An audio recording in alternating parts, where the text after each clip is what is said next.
Giannis has that look tonight. He is hyper-focused. He is not going to let this team lose. 2 weeks ago, we thought his season was over. Fakes the three. Now spins in the lane by Ayton and lays it in.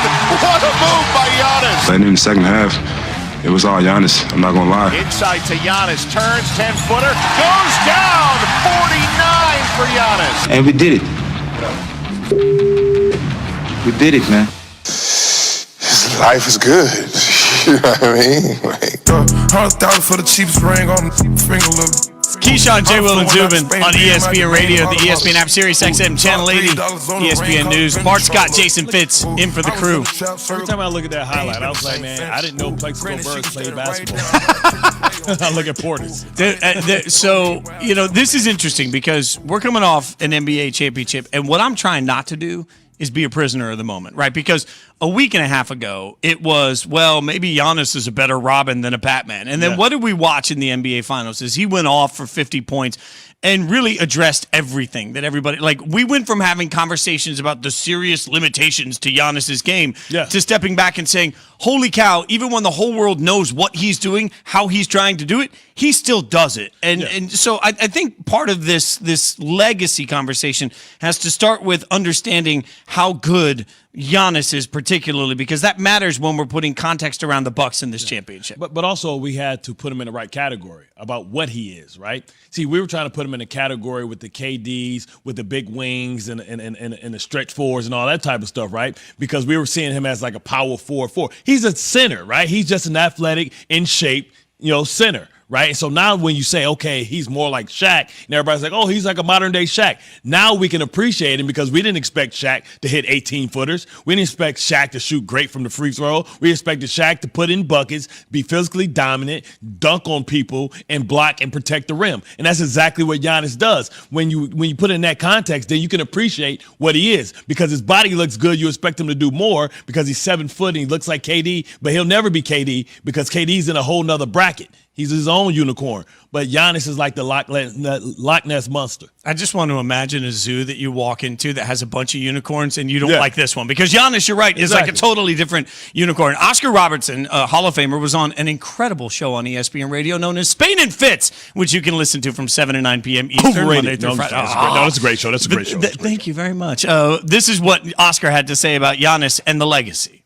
It's been said about Giannis, he's this, he's that, he's so great.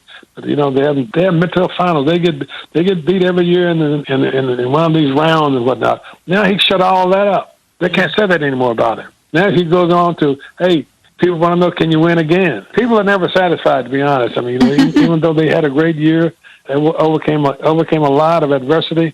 But now they say, well, what about next year? I mean, he's 26 years old, two-time MVP, Defensive Player of the Year, and an NBA Finals MVP, and a champion. Like, at this point, I think it's important to recognize it because the other part of the conversation about what Milwaukee did, Bart, is does it open up sort of the floodgates to everybody else in the NBA to look around and say, wait, we can do it that way too. Like, let's just draft and grow and be patient. We don't have to go out and do it the way the Lakers have done it or the way that Brooklyn was trying to do it. Does it open that door? First of all, I want to address like the big O, right?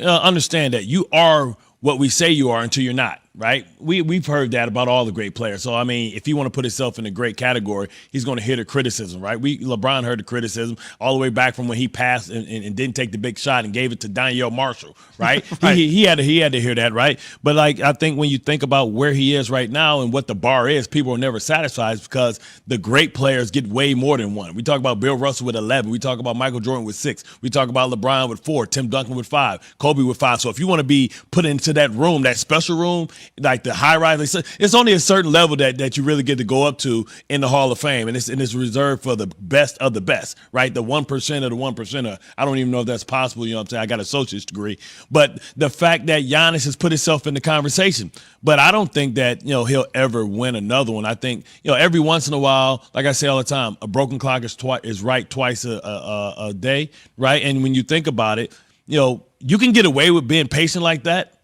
in that market. You can't be paid. Other markets, it depends on where you're at. Location to location to location.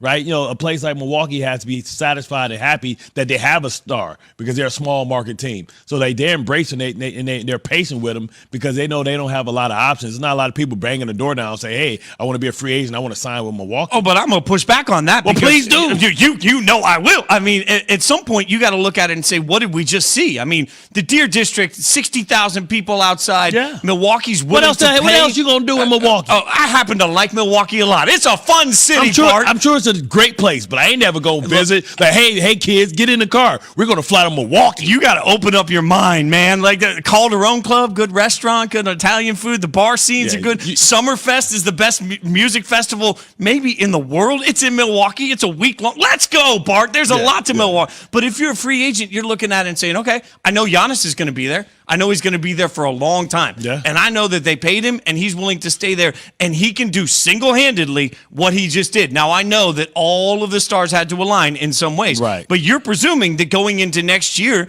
that Brooklyn's just going to suddenly be healthy. I don't know how we make that presumption. Like that seems like that's a big, like you have to give Brooklyn benefit of the doubt there and not give benefit of the doubt to Milwaukee and their ability to keep growing. Like this is a 26-year-old Giannis. It's the law of averages, right? It's the law of averages. Every once in a while we see a non-super team, win something and we applaud them like it's the Dirk Nowitzkis of the world, right? It's the Ben Wallace and Chauncey Billups-led Pistons. But more often we see the dynasties. We see the mini dynasties. If you look at who's been in the NBA Finals like the last 20 years, it's the usual suspects, right? And you look at the history, it's normally the same organizations and franchises that win titles, and every once in a while it's a blip here, like with Houston, a sneak too. But usually when it's windows, those windows are open for a long time and then they're closed, right? I don't know if how long this window is open for Milwaukee because we know that Philly's going to get better and they're going to make some big moves. We know that Brooklyn is there. We know LeBron is coming back. We know the teams in the West. Like this was the right timing in the right situation for them to take advantage. That's why it's so disheartening that Chris Paul couldn't get his title because that window for a small market team,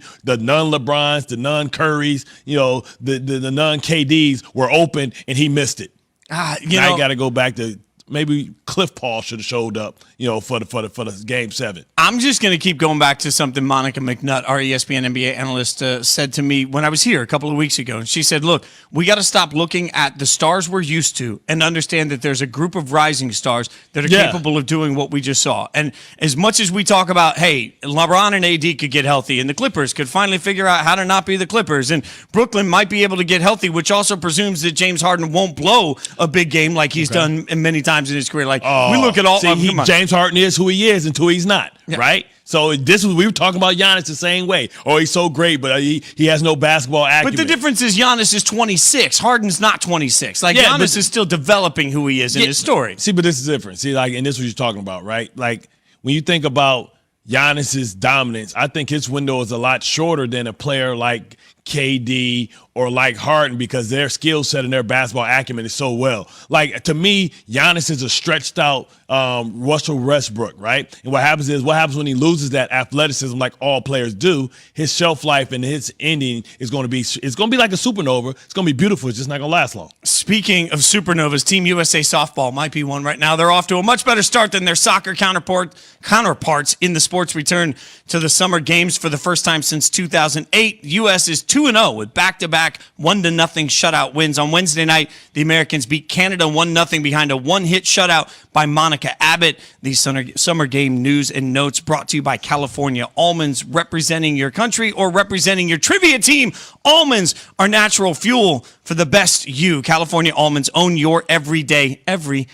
All right, we'll keep arguing about Giannis throughout the break, but we've got college football news on the horizon. Is the SEC about to show Texas the horns down? And look, are we looking at massive change to college football? We might be. We'll tell you about it next after part